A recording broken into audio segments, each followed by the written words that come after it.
अस्सलाम वालेकुम नाज़रीन, कुछ बहुत अहम तरीन अपडेट्स इस्लामाबाद से आपको देंगे, लेकिन जहाँ सबसे पहले अहम तरीन खबरें आपसे शेयर करें, उससे पहले शायर अफ़कार अलवी को जब उठाया गया,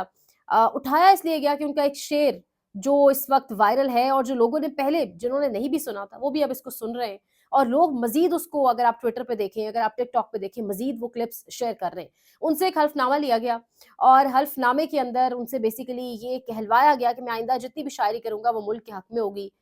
मुल्क के खिलाफ किसी किस्म की इंतशार फैलाने वाली शायरी नहीं की जाएगी, यानी बात तब शायरों से हल्फनामे लेने तक पहुंच चुकी है। लेकिन जो मुज़क्क़ा-ख़ेज़ कहानी है वो ये है कि अगर आप ट्विटर खोल के देखें तो हर सहाफ़ी शायर बना हुआ है, हर सोशल मीडिया एक्टिविस्ट शायर बना हुआ है और हर किसी का शेर मुर्शद से शुरू होके मुर्शद पे ख़त्म हो रहा है। यानी हर कोई उसी तरह के शेर बनाने की, जिस तरह अफ़कार अलवी का जो शेर है, जो बहुत ज़्यादा वायरल था, उसी तरह के शेर बनाने की, उसी तरह की शेरो शायरी करने की कोशिश कर रहा है। अभी किसी ने कुछ शेर लिखा हुआ था, मरियम नवाज़ शरीफ जो चीन का उनका दौरा है, मरियम नवाज़ आगे पोज़ बनाकर पिक्चर बनवा रही हैं और पीछे कोई शख्स बैठा है, तो किसी ने लिखा हुआ था, तुम्हें पोज़ बनाने की सूझी है मुर्शद, हम तुमसे यहाँ बेज़ार बैठे हैं। तो यानी इस किस्म की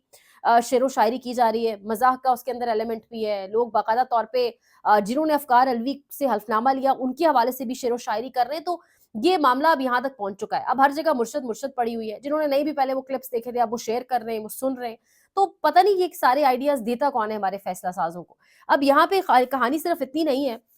कहानी ये है कि फैसल वावड़ा, हसन अय्यूब जैसे लोग, उनसे तर्जुमानी करवाई जाती है, उनको टीवी की स्क्रीन्स पर लाकर बिठा दिया जाता है। कल जब जनरल रिटायर्ड फैज़ हमीद के कोर्ट मार्शल के हवाले से खबर आई, तो तमाम जो पाकिस्तान का मीडिया है, उसपे एक बीपर का सिलसिला, एक एक मैराथन लग रहा था, ट्रांसमिशंस का सिलसिला शुरू होने लगा है। वही मीडिया जो 26 नवंबर गोली क्यों चलाई, 26 नवंबर साना इस्लामाबाद के ऊपर एक लफ्ज़ नहीं बोल सका, वो बिकाऊ मीडिया बाकायदा ट्रांसमिशंस लेकर बैठ गया और फैसल वावड़ा को हर चैनल ने इस तरह लिया जैसे पता नहीं क्या हो रहा है। फैसल वावड़ा का अब ताज़ा तरीन बयान क्या आया है? फैसल वावड़ा कह रहे हैं कि अगर इमरान खान माफ़ी चाहते हैं, तो बुशरा बीबी को तलाक दें। यानी हँसने की बात है कि इस मुल्क के अंदर इद्दत और तलाक से निकल कर निज़ाम कहीं और जा ही नहीं रहा। यानी निज़ाम अगर इस हद तक पहुँच चुका है कि इमरान खान बुशरा बीबी को तलाक देंगे, तो फिर उनकी जगह बनेगी निज़ाम के, तो निज़ाम फिर इससे बेहतर है कि मान जाए कि हार गए हम। यानी इमरान खान बुशरा बीबी को तलाक देंगे, तो उसके बाद इमरान खान को माफ़ी मिलेगी। तो फिर कौन-सी तलाक? क्योंकि पहले तो यही लोग कहते रहे कि ये जो निकाह है, ये भी शरई नहीं है। इद्दत में निकाह केस बनाया गया, मतलब किस तरह से निकाह को भी उनके प्रोसिक्यूट किया गया, एक साबिक वज़ीर-ए-आज़म के निकाह तक को प्रोसिक्यूट किया गया, एक औरत की इद्दत, उसका प्राइवेट तरीन मामला, उसके ऊपर भी सवाल उठाए गए और आज कहा जा रहा है कि उस औरत को फैसल वावड़ा कह रहे हैं कि उस औरत को इमरान खान अगर तलाक देंगे तो सिस्टम उनकी बात मानेगा, यानी पहले ये सिस्टम कहता था इमरान खान को माफ़ी नहीं मिलेगी, इमरान खान से बातचीत नहीं होगी, इमरान खान का इस सिस्टम में कोई जगह नहीं, और अब ये सिस्टम इस नहज तक पहुँच चुका है कि अगर बुशरा बीबी को तलाक देंगे, यानी मामला औरत की लड़ाई तक या औरत तक आ चुका है, इस हद तक चीज़ें गिर चुकी हैं। अब आप अंदाज़ा लगाएँ कि ये स्टेटमेंट फैसल वावड़ा का तो सामने आ चुका है, लेकिन इसके ऊपर जिस तरह से सोशल मीडिया के ऊपर लोग रिएक्ट कर रहे हैं, वो तो एक अलग कहानी है। लेकिन अब इसमें सोचने की बात ये है कि इतना गुस्सा बुशरा बीबी पर क्यों है? इतना ज़्यादा तोपों का रुख क्यों बुशरा बीबी की तरफ हो गया है? और ऐसा क्या उन्होंने डी चौक पहुँचकर कर दिया? किसके अहकामात थे उनको कि डी चौक पहुँचे, जिसके बाद इतना ज़्यादा ज़मीन को गरम कर दिया गया है कि अब ये कैंपेन शुरू हो गई है कि बुशरा बीबी को तलाक दी जाएगी, तो फिर सिस्टम में इमरान खान कबूल होंगे या फिर उनकी मकबूलियत हो सकती है। ये सब कुछ अब दूसरी जानिब क्या है कि बाकायदा तौर पे नैब के, आपको पता है, लेफ्टिनेंट जनरल रिटायर्ड नज़ीर नामी है बिल्कुल ग़ालिबन उनका, नज़ीर भट्ट साहब, जिनका सारा फ़ोकस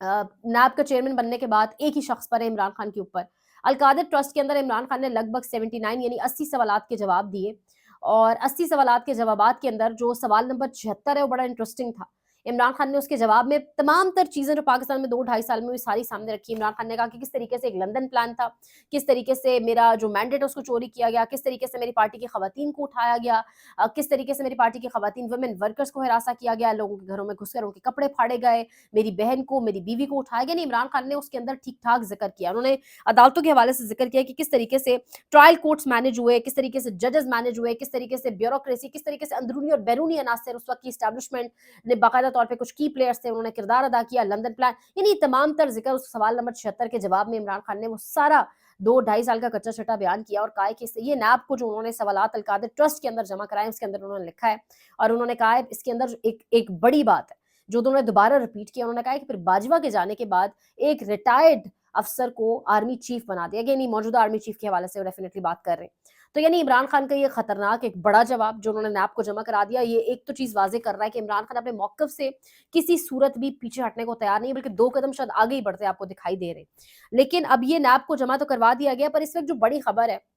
جس کے حوالے سے کہا جا رہا ہے فیصلہ ہو چکا ہے، چیئرمین نیب یہ فیصلہ کر چکے ہیں کہ عمران خان کو ہر صورت 10 سال سزا سنائی جائے گی، یہ جو القادر ٹرسٹ کیس ہے اس کے اندر، یعنی سارا فوکس ہی چیئرمین نیب کا عمران خان ہے۔ کیوں سنا اچھا ہوگا کیا، فیوچر کیا ہوگا، یہ آپ کو ایسی باتیں سنا کے بڑا ڈرایا جاتا ہے، عمران خان کو بیسیکلی ڈرایا جاتا ہے کہ اب سائفر میں یہی کچھ ہم نے دیکھا، 10 سال کی سزا، دہشت گردی کا مقدمہ، غداری کا مقدمہ، آرٹیکل 6 لگے گا، ایک سیکرٹ ڈاکیومنٹ ریویل کیا، کہاں سائفر کا فیوچر ہم سب کے سامنے ہے، سائفر ردی کی ٹوکری کے اندر جا کے اس کا جو ہے نا آخری اس کا ٹھکانہ جو ہے وہ ڈسٹ بن ہی تھی۔ یہی ہم نے دیکھا عدت میں نکاح کیس کے اندر جو گرا ہوا انتہائی گھناؤنا کیس تھا، یہی ہم نے توشہ خانہ 2 کے اندر دیکھا، یہی کام اب جو نیب کے اندر کرنے جا رہے ہیں بیک ٹو بیک، اور اس کے اوپر بڑی جلدی ہمیں بڑا رفتار کے ساتھ برق رفتاری کے ساتھ یہ معاملہ دکھائی دے گا۔ دسمبر کے آخر میں، جنوری کے شروع میں کہا جا رہا ہے جہاں بیٹھ کر فیصلہ ہوا ہے وہاں یہ فیصلہ ہوا ہے کہ دسمبر کے آخر، جنوری کے پہلے 2 ہفتوں کے اندر نیب والے کیس کے اوپر القادر ٹرسٹ کے اوپر فیصلہ سنا کے 10 سال کی قید کی سزا سنائی جائے۔ اب یہ کام کیوں کیا جا رہا ہے؟ ایک تاریخ ہے 20 جنوری، اس سے پہلے کہا جا رہا ہے کام کیے جائیں گے، اس 20 جنوری کے بعد ڈونلڈ ٹرمپ حلف اٹھانے جا رہے ہیں، وہی ڈونلڈ ٹرمپ جن کی بہو سے باقاعدہ اس حکومت نے، مسلم لیگ نواز نے خاص طور پہ بڑے رابطے شابطے کیے ہیں، کچھ اور شخصیات نے بھی ان کے بہاف پہ رابطے کیے ہیں اور رام کرنے کی کوشش کی ہے، لیکن وہاں سے کوئی جواب فی الوقت تک نہیں ملا۔ تو کہا یہ جا رہا ہے کہ اس سے پہلے عمران خان کو یہاں پر سزا سنا دی جائے، ایک جانب یہ، اور دوسری جانب انگیج کرنے کی بھی کوشش کی جا رہی ہے، کیونکہ شہزاد اکبر صاحب نے ایک بڑا دعویٰ کیا ہے اور بیسیکلی انہوں نے اپنے دعوے میں کہا ہے کہ 20 جنوری سے پہلے یہ جو ایک تو سول نافرمانی تحریک کا اعلان عمران خان کر چکے ہیں، دوسرا یہ جو بوائیکاٹ کیمپین ہے یہ بھی بڑی، جو شہزاد اکبر صاحب اپنے دعوے کے اندر یا اپنے وی لاگ کے اندر بتا رہے ہیں کہ یہ بھی بہت زیادہ، اس کی وجہ سے بھی بہت پینک ہے۔ تو یہ دونوں چیزیں جب ساتھ ملیں گی، سول نافرمانی کا تو ابھی تک اعلان نہیں ہوا، 2 مطالبات تھے وہ منظور نہ ہوا، 14 دسمبر کے بعد اعلان ہوگا، پھر ترسیلات زر باہر سے یعنی ڈالرز بھیجنے والوں کو منع کیا جائے گا، اور اس بار حالات بڑے مختلف ہیں۔ اوورسیز تو یقین مانیں انتظار میں بیٹھے ہیں کہ ایک بار عمران خان کہے، اور عمران خان کہہ بھی چکے ہیں اپنی پارٹی کو کہ میری کال ہے، یہ پارٹی کی کال نہیں ہے، جس کو اس سے مسئلہ ہے پارٹی سے استعفیٰ دے دے۔ تو یعنی اب اوورسیز انتظار میں کہ کب عمران خان کہے گا کہ پیسے بھیجنا بند کرو، تو صرف ایک مخصوص رقم جو اپنی فیملی کے خرچے کے لیے لوگ بھیجیں گے، اس کے علاوہ کوئی ایکسٹرا پیسہ پاکستان نہیں آئے گا۔ حکومت بڑی پینک ہے، حکومت نے ابھی سے اس کا وہ جو ایک تپش ہے محسوس کرنا شروع کر دی ہے، حکومت کو سمجھ آ رہی ہے کہ یہ کام اگر ہو گیا اور اوورسیز کے اندر جتنی مقبولیت عمران خان کی ہے تو اس کے بعد تو یہ معاملہ بڑا مشکل ہوگا، حکومت کا چلنا بہت مشکل ہو جائے گا، آدھے سے زیادہ حکومت چلتی ان معاملات کے اوپر ہے۔ تو یہ چیز،